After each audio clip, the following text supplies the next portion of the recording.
Hello friends, good morning. ഒത്തിരി സ്വപ്നങ്ങൾ സീരിയലിൻ്റെ ഇന്നത്തെ എപ്പിസോഡ് റിവ്യൂയിലേക്ക് എല്ലാവർക്കും സ്വാഗതം. അങ്ങനെ തന്നെ രാഘവനെ കൊണ്ട് തൻ്റെ, അതായത് വർഷയുടെ അച്ഛനെ ആരാണെന്ന് അറിയിക്കാൻ വേണ്ടിയിട്ട് തന്നെ കേട്ടോ അവരെല്ലാവരും ശ്രമിച്ചുകൊണ്ടിരിക്കുന്നത്, ശ്രീനാഥും അതുപോലെ വിവേകും. പക്ഷേ അയാളുണ്ടോ അയാൾ പറയുന്നുണ്ട് വർഷയുടെ അച്ഛൻ ഞാൻ തന്നെയാണെന്ന് പറയുന്നു. അത് നിങ്ങൾ വളർത്തച്ഛനാണ്, പക്ഷേ അവളുടെ ശരിക്കുള്ള അച്ഛനെക്കുറിച്ചാണ് ഞങ്ങൾക്ക് അറിയേണ്ടത്. ഇപ്പം എനിക്ക് മനസ്സിലായി നിങ്ങൾ എനിക്ക് എന്തിനാണ് ഇതൊക്കെ വാങ്ങിച്ചു തന്നത്. ആ സത്യം അറിയാൻ വേണ്ടിയിട്ടാണോ? ഞാൻ ഒരിക്കലും പറയില്ല. ആ സത്യം എൻ്റെ മനസ്സിൽ തന്നെ ഇരിക്കട്ടെ. ഇപ്പം അതിനൊന്നും സമയമായിട്ടില്ല എന്ന് രാഘവൻ പറയുന്നു. അപ്പോൾ വിവേക് പറയുന്നുണ്ട് ഇയാളോട് ചോദിച്ചിട്ട് കാര്യമുള്ള ശ്രീനാഥ്, നമുക്ക് പോകാം എന്ന് പറയുന്നുണ്ട് കേട്ടോ. ആ സമയത്ത് നിങ്ങൾ പോയിക്കോ, പക്ഷെ ഞാൻ സത്യം പറയില്ല എന്ന് പറഞ്ഞിട്ട് അവർ പോകുന്നു. ആ കുപ്പിയെങ്കിലും താടോ എന്ന് പറയുന്നുണ്ട്, പക്ഷേ കൊടുക്കുന്നൊന്നുമില്ല കേട്ടോ. പിന്നീടാണ് ഈ വർഷയെ കണ്ടിട്ട് വിവേക് സംസാരിക്കുന്നുണ്ട്. വർഷ, ഞാൻ രാഘവനെ കണ്ടു, അയാളോട് സംസാരിച്ചു, പക്ഷേ അത് തുറന്നു പറയാൻ അയാൾ താല്പര്യപ്പെടുന്നില്ല. വിവേകിൻ്റെ അച്ഛനെക്കുറിച്ച് എനിക്ക് അറിയണം, അതിനുവേണ്ടി ഞാൻ ഇനി എന്താ ചെയ്യേണ്ടത്? അയാളിലൂടെ തന്നെ എൻ്റെ അച്ഛനെ എനിക്ക് തിരിച്ചറിയാൻ സാധിക്കുകയുള്ളൂ എന്ന് പറയുന്നു. പക്ഷേ അയാൾ സമ്മതിക്കണ്ടേ? പിന്നെ ഇനിയിപ്പോൾ അതിനെക്കുറിച്ചൊന്നും ചിന്തിക്കേണ്ട, നമ്മുടെ വിവാഹം വരാനല്ലേ പോകുന്നത്, അതുകൊണ്ട് തന്നെ ഇനി അതിൽ കോൺസെൻട്രേഷൻ ചെയ്യും. കഴിഞ്ഞതിന് ശേഷം തന്നെ നമുക്ക് തൻ്റെ അച്ഛനെക്കുറിച്ച് ഡീറ്റെയിൽ ആയിട്ട് തന്നെ അന്വേഷിക്കാം, ഞാനുണ്ടാവുമല്ലോ കൂടെ എന്ന് പറയുന്നുണ്ട്. എൻ്റെ വിവേക്, എനിക്ക് എൻ്റെ അച്ഛനെ കാണാതെ പറ്റില്ല. എൻ്റെ വിവാഹം നടക്കുമ്പോൾ എൻ്റെ അച്ഛനും കൂടെ ഉണ്ടാവണമെന്ന് തന്നെയാണ് എൻ്റെ ആഗ്രഹം. അതൊരു മകളുടെ ആഗ്രഹമല്ലേ, അത് സാധിച്ചു തന്നൂടെ എന്ന രീതിയിൽ പറയുന്നുണ്ട്. പക്ഷെ അയാൾക്കേ അറിയുള്ളൂ തൻ്റെ അച്ഛൻ ആരാണെന്നുള്ളത്. പക്ഷേ അയാൾ തുറന്നു പറയാൻ ഒട്ടും താല്പര്യപ്പെടുന്നില്ല. പിന്നെ ഞാൻ എന്ത് ചെയ്യേണ്ടത് എന്ന് പറയുന്നു കേട്ടോ. അങ്ങനെ അവിടേക്ക് ശിവ വരുന്നുണ്ട്. ശിവ പറയുന്നുണ്ട് വർഷ, നീ ഇപ്പോൾ ഇതിലൊന്നും ചിന്തിക്കേണ്ട. ഇപ്പം നിങ്ങളുടെ വിവാഹം മനോഹരമായി നടക്കട്ടെ, അതിനുശേഷം മാത്രം നമുക്ക് വേണമെങ്കിൽ അന്വേഷിക്കാം. ഇല്ല ശിവ, എനിക്ക് എൻ്റെ അച്ഛനെ അറിയണം, അതിനു വേണ്ടി ഞാനൊന്ന് പരിശ്രമിച്ച് നോക്കട്ടെ എന്ന് പറയുന്നു കേട്ടോ. അങ്ങനെ രാഘവൻ വീണ്ടും വരുമ്പോഴത്തേനും മല്ലിയാക്കിനെ ഒന്ന് സോപ്പിട്ട് നിർത്തുക കേട്ടോ. അതായത് ശിവയും അതുപോലെ തന്നെ നമ്മുടെ വർഷയും. അതായത് മല്ലിയാക്കനെ കാണുമ്പോൾ രാഘവന് ചെറിയൊരു അടുപ്പൊക്കെ തോന്നുന്നുണ്ട്. അങ്ങനെ തമിഴത്തി, നീ എന്തിനാ എന്നെ വിളിച്ചത്? എന്തോ കോലം, ഇങ്ങനെയൊക്കെ ആയല്ലോ, എന്ത് പറ്റി? ഭക്ഷണമൊന്നും കഴിക്കാറില്ലേ? ഞാൻ കഴിച്ചിട്ടില്ല, 2 ദിവസമായിട്ട് ഭക്ഷണമൊന്നും കഴിക്കാണ്ടാണ് നടക്കുന്നതെന്നും അയാൾ പറയുമ്പോഴത്തേനും വീട്ടിലേക്ക് വായോ, നല്ല ഭക്ഷണം ഞാൻ ഉണ്ടാക്കിയിട്ടുണ്ട്, അത് തരാമെന്ന് പറയുന്നുണ്ട്. എന്താ ഭക്ഷണത്തിൻ്റെ കറി എന്ന് ചോദിക്കുന്നു. മീൻകുളമ്പൊക്കെ ഉണ്ട്, രസമുണ്ട്, എല്ലാം ഉണ്ടെന്ന് പറയുന്നു. എന്നാൽ പിന്നെ കഴിക്കാമല്ലോ. അതിലൂടെ നമ്മുടെ മല്ലിക എന്ത് വിചാരിച്ചിരിക്കുകയാണ്, വർഷയുടെ അച്ഛൻ ആരാണെന്നുള്ളത് തെളിയിക്കാൻ വേണ്ടിയിട്ടാണ്. അങ്ങനെ കഴിക്കും സാർ എന്ന് പറയുന്നു. അതിന് പിന്നെ അന്ന് പറഞ്ഞില്ലേ വർഷപാപ്പയുടെ അച്ഛൻ ആരാണെന്നുള്ളത്, അയാളെക്കുറിച്ച് എനിക്കൊന്ന് പറഞ്ഞു തരുമോ, അയാൾ ആരാന്ന് ചോദിക്കുന്നുണ്ട്. മല്ലികയ്ക്ക് എന്തിനാ അയാളെക്കുറിച്ച് അറിയേണ്ട കാര്യം? നിനക്ക് നിൻ്റെ കാര്യം നോക്കിയാൽ പോരെ, ഇതിന് ഈ ഒരു വലിയ കാര്യങ്ങളൊക്കെ ചിന്തിച്ചുകൊണ്ടിരിക്കുന്നത്? അല്ല, എനിക്കും അറിയണം എന്നൊക്കെ ഉണ്ട്, ഒന്ന് പറയുന്നേ എന്ന് പറയുന്നു കേട്ടോ. ആ സമയത്ത് ഭക്ഷണം കഴിച്ചുകൊണ്ടിരിക്കുമ്പോൾ തന്നെ ആ ഒരു പേരവിടെ പറയുന്നൊക്കെ ഉണ്ട്, പക്ഷെ അത് ശരിക്കും വ്യക്തമാവുന്നില്ല. വർഷയും അതുപോലെ ശിവയും അപ്പുറത്തെ വീട്ടിൽ നിന്ന് ജനൽ കൂടെ നോക്കിക്കൊണ്ടിരിക്കുകയാണ്, ഇയാൾ എന്തെങ്കിലും പറയുന്നുണ്ടോ എന്ന് അറിയാൻ വേണ്ടിയിട്ട്. പക്ഷെ അയാൾ പറയുന്നുണ്ടെങ്കിലും അത് വ്യക്തതയോടുകൂടി ഇല്ലാതെയാണ് പറയുന്നത് കേട്ടോ. എനിക്കൊന്നും മനസ്സിലാവുന്നില്ല. അതെന്തുകൊണ്ടാണെന്നറിയോ? നീ തമിഴത്തി ആയതുകൊണ്ടാണ് നിനക്കൊന്നും മനസ്സിലാവാത്തത്. ഞാൻ മലയാളത്തിലല്ലേ പറഞ്ഞുകൊണ്ടിരിക്കുന്നത്, നിനക്ക് മനസ്സിലായില്ലെങ്കിൽ ഞാൻ എന്ത് ചെയ്യാനാ എന്ന് പറയുന്നു കേട്ടോ. ഇനി ഞാനൊന്നും പറയില്ല, ഞാൻ എത്രയും പറഞ്ഞു, ഇനിയൊന്നും പറയാൻ എനിക്ക് പറ്റില്ല എന്ന് പറയുന്നു. നല്ല ഭക്ഷണം എന്ന് പറഞ്ഞിട്ട് എണീറ്റ് പോകുന്നു. ഇയാളെക്കൊണ്ട് എന്ത് കഷ്ടമാണ്, ഞാൻ എത്ര നേരമായിട്ട് ശ്രമിച്ചുകൊണ്ടിരിക്കുന്നു, പക്ഷേ ഇയാൾ പറയാനേ കൂട്ടാക്കുന്നില്ലല്ലോ എന്ന് പറയുന്നുണ്ട്. ആ സമയത്ത് മല്ലികാക്ക പുറത്തിറങ്ങി വരുന്നു കേട്ടോ.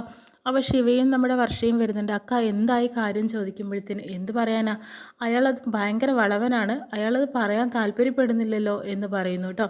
ആ സമയത്ത് മല്ലികാക്ക വിചാരിച്ചാലൊന്നും നടക്കില്ല എന്ന് ശിവ പറയുന്നുണ്ട്. ഈ മല്ലിക വിചാരിച്ചാൽ നടക്കാത്ത കാര്യം എന്നാ ശിവപാപ്പ, നിനക്കറിയാവുന്നത് തന്നെയല്ലേ? എന്തായാലും ഞാനത് തെളിയിക്കും. വർഷയുടെ അച്ഛൻ ആരാണെന്ന് ഞാൻ കണ്ടുപിടിച്ച് തരും.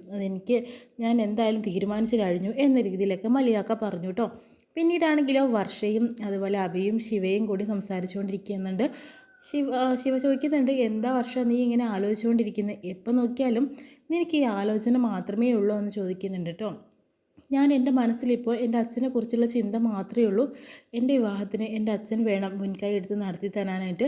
അച്ഛൻ്റെ ആശീർവാദത്തോടു കൂടിയും സമ്മതത്തോടു കൂടി വേണം എൻ്റെ വിവാഹം നടക്കാൻ. അതിനുവേണ്ടി ഞാൻ കൊതിക്കുകയാണ്.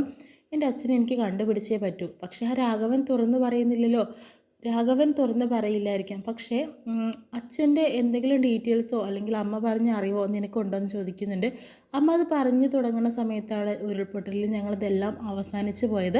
പക്ഷേ അമ്മയുടെ സുഹൃത്തുണ്ട് കേട്ടോ, ആ ഒരു നളിനി ചേച്ചി എന്ന് പറഞ്ഞിട്ട് വയനാട്ടിലാണ്, അമ്മയുടെ ക്ലോസ് ഫ്രണ്ടാണ്.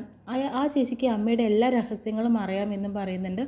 ആ ചേച്ചിക്ക് ഒന്ന് കണ്ടു കഴിഞ്ഞാൽ ചിലപ്പോൾ നമുക്ക് കിട്ടേണ്ട ഡീറ്റെയിൽസ് ചിലപ്പോൾ അറിയാൻ സാധിക്കുമെന്ന് വർഷ പറയുന്നുണ്ട് കേട്ടോ.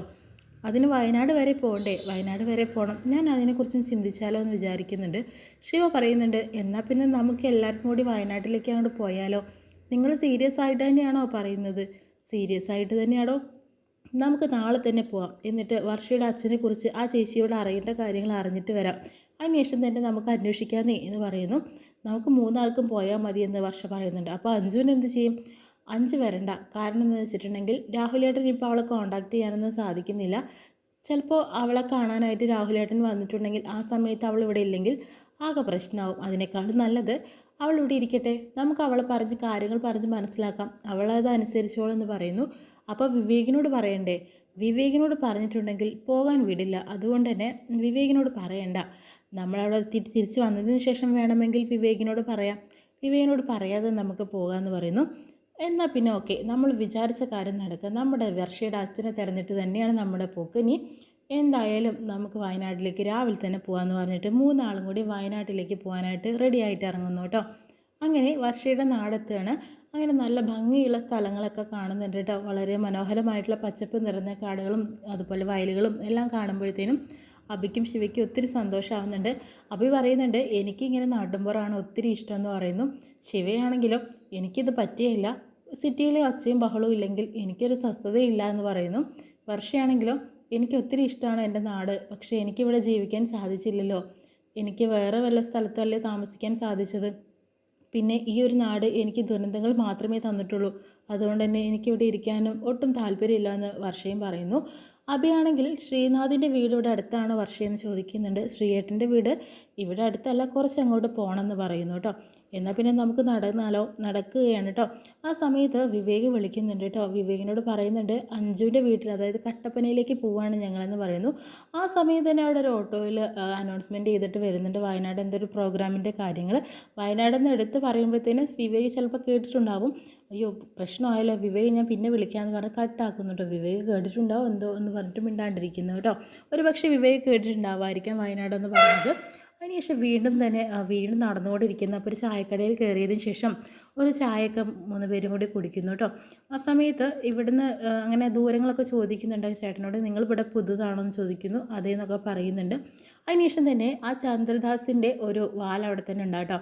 അയാളൊരു ഗുണ്ട വർഷയെ കാണുന്നുണ്ട്. വർഷയെ കാണുമ്പോഴത്തേനും അയാളാണെങ്കിൽ ഇത് വർഷയല്ലേ, എത്രയും പെട്ടെന്ന് ചന്ദ്രദാസിനെ വിവരം അറിയിക്കണം എന്ന രീതിയിൽ തന്നെയാണ് ചിന്തിച്ചുകൊണ്ടിരിക്കുന്നത്. സമയത്ത് ഇവിടുന്ന് പോകാൻ 2 കിലോമീറ്റർ ഉണ്ട്, നടക്കാനുള്ള ദൂരമുള്ള ഓട്ടോയിൽ പോകണം എന്നൊക്കെ പറഞ്ഞിരിക്കുന്നുണ്ട് ആ ചേട്ടൻ. എന്നാൽ പിന്നെ മക്കൾ പൊയ്ക്കോളൂ, കാരണം ഇവിടെ എല്ലാവരും വന്നിട്ടുണ്ടെങ്കിൽ ആര് വേണമെങ്കിലും വഴി പറഞ്ഞു തരും എന്ന് പറഞ്ഞിട്ട് അവർ പോവുകയാണ്. ആ സമയത്ത് ഈ ഗുണ്ടയാണെങ്കിലോ ചന്ദ്രദാസിനെ വിളിച്ച് പറയുന്നുണ്ട്, അവളിവിടെ എത്തിയിട്ടുണ്ട്, വർഷ തന്നെയാണെന്ന രീതിയിൽ പറയുന്നു കേട്ടോ. ചന്ദ്രദാസ് എന്തായാലും വർഷയെ പിടികൂടാൻ വേണ്ടിയിട്ട് തന്നെ ഇറങ്ങും. ആ സമയത്ത് എന്തായാലും വിവേക് അവിടെ എത്തും ഉറപ്പാണ്. കാരണം ആ അനൗൺസ്മെൻറ്റ് ചെയ്ത സമയത്ത് വയനാടെന്ന് വിവേക് കേട്ടിട്ടുണ്ട്. അപ്പോൾ വയനാട്ടിലേക്ക് തന്നെയായിരിക്കും ഇവർ വന്നിട്ടുണ്ടാവുക എന്നറിഞ്ഞിട്ട് വിവേക് കൂടെ ഉണ്ടാവും എന്നുള്ളത് ഉറപ്പാണ് കേട്ടോ. ഇത്രയും കാണിച്ചു വേണമാണ് ഇന്നത്തെ എപ്പിസോഡ് വിശേഷം കഴിയുന്നത്.